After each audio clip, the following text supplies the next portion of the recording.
Hello, guys. Welcome to my channel, English with GB Sir.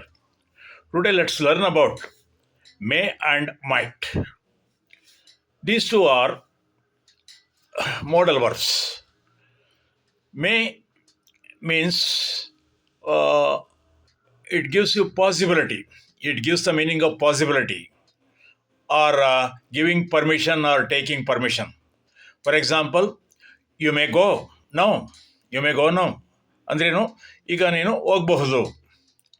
Possibility, ಸಾಧ್ಯತೆ ಬಗ್ಗೆ ಹೇಳ್ತೇನೆ. ಮೈ come in sir, ನಾನು ಒಳಗೆ ಬರಬಹುದೇ?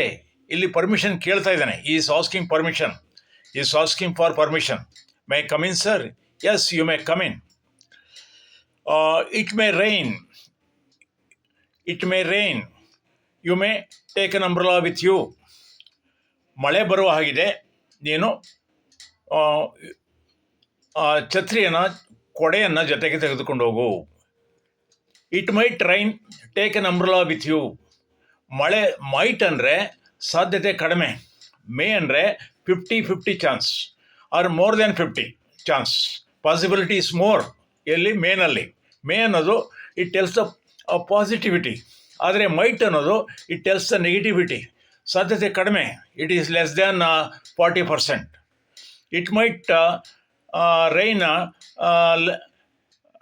Late, so take an umbrella with you ಅಂದ್ರೇನು? ನೀನು ಮಳೆ ಬರುವ ಹಾಗಿದೆ, ಬಂದರೂ ಬರಬಹುದು, ಜೊತೆಗೆ ನೀನು ಛತ್ರಿಯನ್ನು ತೆಗೆದುಕೊಂಡು ಹೋಗು ಅಂತ ಅರ್ಥ. ಮೇಯನ್ನು we use may in the present tense verbs. ನಾವು ಇದನ್ನು ವರ್ತಮಾನ ಕಾಲದಲ್ಲಿ ಹೇಳ್ತೇವೆ. ಹೀಗೆ ನಡೀತಾ ಇದೆ. ಯು ಮೇ ಸಿಟ್ ಡೌನ್, ನೀನು ಈಗ ಕುಳಿತುಕೊಳ್ಬೋದು, ವರ್ತಮಾನದ ಕಾಲದಲ್ಲಿ ಹೇಳ್ತೇವೆ. ಅದೇ ಮೈಟನ್ನು ನಾವು ಪ್ರೆಸೆಂಟ್ ಪರ್ಫೆಕ್ಟಲ್ಲಿ ಹೇಳ್ತೀವಿ.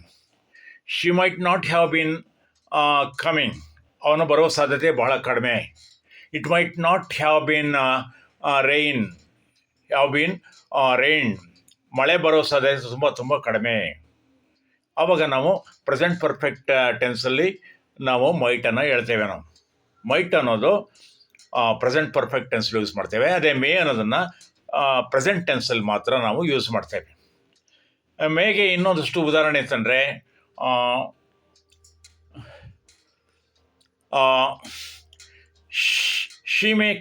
She may come with our brothers.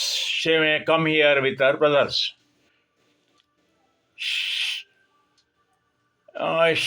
ಅಂದರೆ ಅವಳ ಸಹೋದರ ಜೊತೆಗೆ ಅವಳು ಬರ್ತಾಳೆ ಅಂತ ಅರ್ಥ. She might not come here with our brother ಅಂದರೆ ಅವಳ ಸಹೋದರ ಜೊತೆಗೆ ಬರೋ ಸಾಧ್ಯತೆ ತುಂಬ ಕಡಿಮೆ ಅನ್ನೋ ಅರ್ಥವನ್ನು ಕೊಡುತ್ತೆ.